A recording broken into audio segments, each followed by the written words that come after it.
La communauté économique des États de l'Afrique de l'Ouest a annoncé mardi 25 janvier 2022 la tenue dans les prochains jours d'un sommet extraordinaire de l'organisation pour examiner la situation actuelle au Burkina Faso suite au coup d'État dans ce pays, soulignant qu'elle condamne fermement ce coup de force des militaires. Nous recevons Mamadou Diouf. Avec lui, nous allons parler du Burkina Faso et surtout de ce sommet de la CEDEAO à venir. Mamadou Diouf, bonjour, vous allez bien? Bonjour Michel. Qu'est-ce qu'il faut attendre, Mamadou, de ce sommet extraordinaire de la CEDEAO à venir? Il faut s'attendre à ce que la CEDEAO fasse ce qu'elle fait depuis un certain temps. Il faut remarquer d'abord que si on ne fait pas attention, les sommets extraordinaires vont prendre le pas sur les sommets ordinaires au niveau de la CEDEAO. Très certainement, le même processus qui a été fait avec le Mali, avec la Guinée, va être fait avec le Burkina. Il va y avoir une rencontre sur la situation du Burkina pour faire le point. On va demander la sécurisation du président Roch-Marc Christian Kaboré, sa libération. Une délégation ira pour discuter de vive voix avec ceux qui ont pris le pouvoir et voir comment ils comptent remettre le pouvoir aux civils pour qu'on retourne, comme on le dit, à la normalité sur le plan constitutionnel, etc. Et très certainement, puisque c'est automatique, on va dire au Burkina de se mettre à part par rapport à la CEDEAO et en fonction des réponses convaincantes ou pas que vont donner les hommes forts du Burkina, ils risquent, comme la Guinée, comme le Mali, d'avoir des sanctions parce que sinon, la CEDEAO deviendrait une organisation dont on ne comprendrait pas sa politique. Ils seront obligés de sanctionner également le Burkina en restant dans la logique des sanctions contre la Guinée et contre le Mali. On va parler aussi des conditions dans lesquelles le président Roch-Marc Christian Kaboré a démissionné. La CEDEAO dit que c'est sous intimidation, sous menace de la junte. Mais c'est évident. Même si on n'était pas présent, c'est évident puisque on l'a vu avec le Mali, on l'a vu avec la Guinée. Dans les coups d'État aujourd'hui, c'est une sorte de mode opératoire. Au lieu d'enlever le président et le démettre de ses fonctions, puisque c'est ce qu'on voyait d'habitude, le président est démis de ses fonctions, ça faisait partie de la déclaration. Maintenant, les gens préfèrent amener le président lui-même à démissionner. Quand on donne à quelqu'un un bic, on lui donne une feuille, on lui dit de démissionner.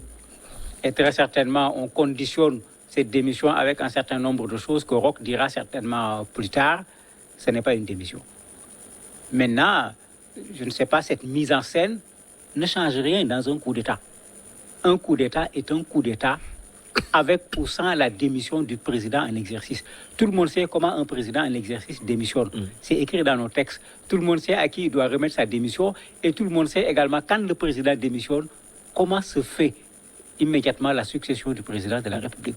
On n'est pas du tout dans ce cas de figure. Ce cinéma n'y change rien, c'est un coup d'État et sur le principe, il faut le condamner. Et là, je suis parfaitement d'accord avec la CEDEAO sur la condamnation et le refus de laisser des gens faire des coups d'État et de vouloir s'éterniser au pouvoir après avoir fait un coup d'État. Et dans le contenu même de la démission du président Roch-Marc Christian Kaboré, on peut dire qu'il a été lucide. Ça aussi, c'est sous la contrainte? Mais c'est un président de la République, c'est quelqu'un qui a été ministre, c'est quelqu'un qui a été président de l'Assemblée nationale. Il a vécu beaucoup de soubresauts au Burkina. Il ne va pas paniquer devant un coup d'État. La deuxième chose, un homme politique, c'est pendant ces moments difficiles qu'on le voit. Si vous voyez la lettre de démission, elle est particulièrement courte. Il parlait des intérêts supérieurs de la nation qui l'amènent à démissionner de ses fonctions et il prie Dieu pour qu'il sauve le Burkina. Mais il faut bien lire entre les mots. Il n'a pas essayé de justifier, de faire quoi que ce soit. Il s'est contenté certainement de ce qu'il y avait de plus minimal pour que ces gens le laissent tranquille, pour qu'il puisse aller continuer sa vie ailleurs. Puisqu'il est clair que ces gens ont pris le pouvoir. Et rappelons-nous qu'il y a eu cette période de flou. Ils ont le président, ils ne l'ont pas, pendant lesquels il y a le ministre de la Défense, qui est également de l'armée, qui négociait. Certainement, tout cela a dû jouer pour qu'à un certain moment, le président décide de signer la lettre en sachant que le coup était déjà là, qu'il signe ou pas, ça ne changera pas grand-chose. Lors de ce sommet, au cours de ce sommet, j'allais dire, on peut s'attendre forcément, Mamadou, à des sanctions contre le Burkina Faso, mais il faut noter que la réaction de la CEDEAO n'est pas aussi pour le moins sévère comme celle du Mali. Non, c'est après le sommet à chaque fois. Ce n'est pas avant le sommet. Puisqu'ils sont en train de prendre les informations. Parce qu'il ne faut pas quand même qu'on pense que la CEDEAO, c'est des chefs d'État seulement. Vous avez des techniciens au niveau de la CEDEAO. Et si vous voyez les sanctions, d'abord, c'est la sanction du principe qui est déjà dans les textes. La suspension de ceux qui prennent le pouvoir par un coup d'État. On n'a pas besoin d'un sommet pour ça, c'est une règle. Le sommet ne fait que le déclarer, mais c'est déjà écrit avec ce principe de bonne gouvernance que tous les pays membres de la CEDEAO ont signé. Donc le fait de les suspendre de la CEDEAO est quelque chose qui est pratiquement automatique. Maintenant, la négociation viendra sur la durée de la transition. L'éternel problème, il faut mettre un président civil, il faut mettre un premier ministre civil, il faut impliquer les autres forces, il ne faut pas que les militaires seuls dirigent le pouvoir, etc. C'est ça qui est négocié. Et souvent, en fonction de la réponse apportée par les putschistes, la sanction, en fait, est proportionnelle à la réponse qui est apportée par les putschistes. Parce que la CEDEAO ne fonctionne pas seulement sur la base des sanctions. C'est vrai qu'elle a ce défaut de ne pas venir s'occuper des problèmes pendant que la marmite est en train de bouillir. Elle attend toujours que ça explose avant de venir maintenant pour recoller les morceaux. Mais n'oublions pas que la CEDEAO est une très bonne organisation sur le plan sous-régional. Ce n'est pas parce que présentement, comme le disent certains analystes politiques, cela ressemble à un syndicat de chefs d'État qu'il faut jeter cette organisation. Elle a son importance pour cet espace ouest africain. Il ne faut pas qu'on confonde ici les carottes et les bâtons. Alors, Mamadou, la CEDEAO, pour le moment, a des équations un peu plus difficiles devant elle. Viennent s'ajouter aussi l'équation du Burkina Faso. Sanctionner sévèrement le Burkina Faso ne pousserait pas peut-être le pays des hommes intègres dans les bras du Mali et de la Guinée? Le Burkina y est déjà. La CEDEAO n'a pas besoin de les pousser. C'est des colonels qui sont au pouvoir. C'est des coups d'État. Ils se retrouvent tous en face de la communauté internationale en bloc. Parce qu'on dit CEDEAO, l'Union africaine a la même position que la CEDEAO. L'Organisation des Nations Unies, on a entendu Antonio Guterres condamner le coup d'État, l'Union européenne, etc.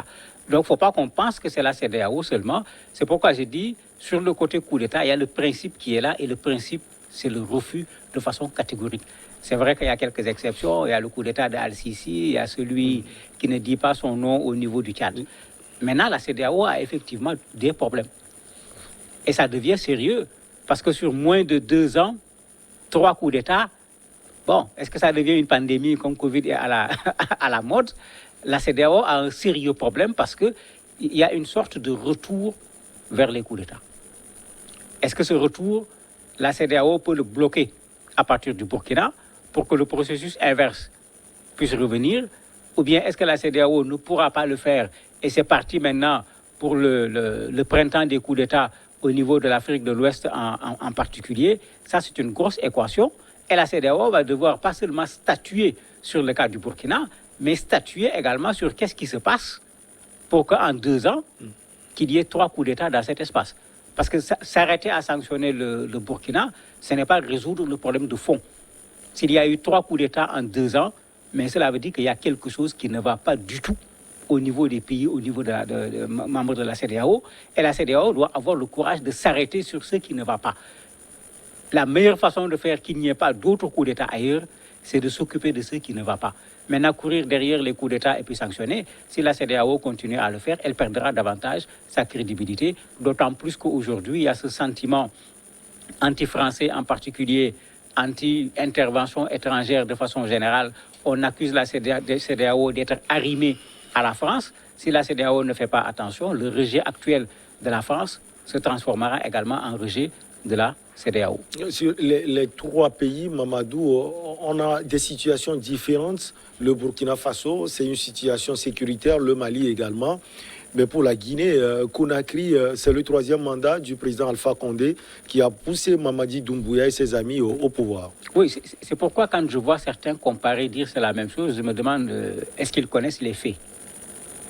Marc Christian Kaboré a été élu lors d'une des élections les plus démocratiques et les plus transparentes du Burkina Faso. Jusqu'à ce jour, on n'a vu aucune contestation sérieuse de sa victoire. Ce n'est comparable ni au Mali, ni au Burkina, sur ce plan-là, ni à la Guinée. À la Guinée. À la Guinée, tout le monde sait ce qui s'est passé. Le président guinéen a tenu coûte que coûte à faire son troisième mandat. On a compté des dizaines et des dizaines de morts jusqu'à ce qu'il organise ses élections. Avec un refus de la population guinéenne qui a été vu à travers les manifestations et tout. Pour le Mali également, c'est différent. Les militaires sont venus voler le travail qui a été fait par les populations. Les trois cas n'ont absolument rien à voir, à part qu'au finish, c'est les militaires qui ont pris le pouvoir. Donc quand on compare, il faut qu'on fasse attention. Maintenant, il y a des similitudes Mali-Burkina sur la question de l'insécurité, puisque les deux pays sont actuellement soumis à des attaques liées à des groupes extrémistes violents. Mais dans ça aussi, il faut qu'on dise la vérité aux militaires. Qui est chargé de la sécurité des populations? Qui est chargé de combattre ces groupes extrémistes violents? C'est le président de la République ou c'est les armées? Parce que quand on dit le président est le premier militaire, c'est symbolique. Parce que si on ne peut pas mettre les militaires devant le président de la République. Mais qui doit être sur le terrain? Au Burkina, quand on a déposé le rapport devant le président Roch, après les morts au niveau de Inata, d'abord il a rejeté le rapport, et ensuite les gens ont commencé à dire, mais attendez, que les chefs militaires aillent au front diriger les hommes de troupes. Au lieu qu'ils restent dans les... Ils disent qu'ils n'ont pas de moyens pour aller au front aussi. Oui, mais qu'ils n'ont pas de moyens, je veux bien. Et c'est une réalité. Je crois que la déclaration du président nigérien à la matière est la déclaration la plus claire lors du forum de Dakar sur ces questions de sécurité. Mais il y a quand même un temps soit peu qui existe. Et dans nos pays, le problème sécuritaire n'est pas seulement un problème terroriste. Les braquages sont là, les vols armés sont là, les coupures de route sont là. Donc l'armée également doit se remettre en cause par rapport à son propre travail, par rapport à son relationnel avec le peuple. Et c'est pourquoi si vous regardez au Burkina, cette fois-ci, contrairement à ce que les gens disent, les gens n'ont pas donné carte blanche à l'armée. Même quand vous interrogez les populations euphoriques qui manifestent pour le coup d'État, ils disent nous sommes là, nous gardons l'armée à l'œil, oui. S'il y a quelque chose, on va manifester. C'est pourquoi j'ai dit les cas ne sont pas du tout les mêmes. Ici, l'armée est venue intervenir après des manifestations contre le président Roch, dont une qui a failli même dégénérer, où on demandait son départ. Le samedi, il y a des manifestations pour soutenir le Mali. Le dimanche, il y a un coup d'État. Il y a tout ce mélange qui est là, qui fait que même ceux qui viennent de prendre le pouvoir, je ne suis pas sûr qu'ils savent clairement à l'heure actuelle où ils vont. Raison pour laquelle ils sont très silencieux, parce que certainement, ils sont en train de travailler dans les laboratoires pour sortir quelque chose d'acceptable, aussi bien pour les Burkinabés que pour la communauté internationale, parce qu'ils vont avoir deux fronts devant eux, pas seulement la communauté internationale. Vous l'aviez dit, vous avez parlé de ces jeunes manifestants qui se sont exprimés. Ils disent que nous sommes là, s'ils ne font pas bien, nous allons revenir. Mais quand on voit leur message, ils disent, ils brandissent les drapeaux du Mali et de la Russie. Cela veut dire que si vous vous tournez vers la France, nous allons revenir peut-être, Mamadou. Oui, mais dans quel pays le peuple gouverne? Je n'en connais pas. C'est qu'il faut qu'on cesse également de rester dans du sentimentalisme. Moi, la France en tant que pays ne me pose pas problème comme partenaire. Ce qui me pose problème, c'est nous-mêmes qui acceptons dans un partenariat d'être le cheval et en acceptant que l'autre partenaire soit le cavalier, qu'il soit tout le temps sur notre dos et nous ne disons rien. La France n'est pas un problème en tant que pays. C'est à nous de nous poser la question, pourquoi jusqu'à aujourd'hui, dans ce partenariat, c'est la France le cavalier et c'est nous qui jouons au cheval. Et ça, c'est à nous de le régler. Ce n'est pas un coup d'État qui va le régler. Remplacer la France par la Russie. Mais quelle est la différence entre Poutine, Macron, France, Russie? Je ne vois pas de différence. Je ne crois pas que Poutine soit plus humaniste, qu'il aime plus l'Afrique que le président Macron. Ça n'a rien à voir ni avec de l'amour, ni avec de l'humanitaire. C'est tout simplement une question d'intérêt d'abord, et ensuite une question d'enjeu à caractère géopolitique, parce que tout le monde est d'accord que, sauf les Africains qui ne s'en rendent pas compte, que l'avenir du monde passera par le continent africain. Cette démonstration, on la voit à suffisance dans la crise ukrainienne. Tout à fait. Tout à fait, parce qu'il ne faut pas oublier que dans cette différence entre l'Union européenne de façon générale, la France et la Russie, ce n'est pas le Mali seulement l'objet. Ça ne sera pas le Burkina l'objet si le Burkina rentre dedans. Mais il y a d'autres crises entre eux, en d'autres endroits, qui font que les relations ne sont pas du tout au beau fixe. N'oublions pas qu'il y a la Centrafrique, n'oublions pas qu'il y a eu la Syrie, ce n'est pas seulement l'Ukraine. Donc il y a un affrontement avec la Russie qui fait que les gens parlent même parfois d'un retour plutôt de la guerre froide. Donc il ne faut pas qu'on se trompe. Nous sommes des maillons extrêmement faibles dans ce qui se passe aujourd'hui à l'échelle géopolitique entre la Russie, les États-Unis et l'Union européenne. Il ne faut pas qu'on nous utilise encore une fois, comme on l'avait fait pendant la guerre froide, pour nous amener à faire la guerre dans nos pays, ou bien pour nous amener à faire la guerre entre nos pays, alors que ceux qui sont derrière et qui poussent les pions ne sentent pas les coups de feu, n'ont pas de blessés et n'ont pas de victimes. Merci beaucoup à vous, Mamadou Diouf. On marque une petite pause et derrière on reçoit Maître Éric Emmanuel Sousa.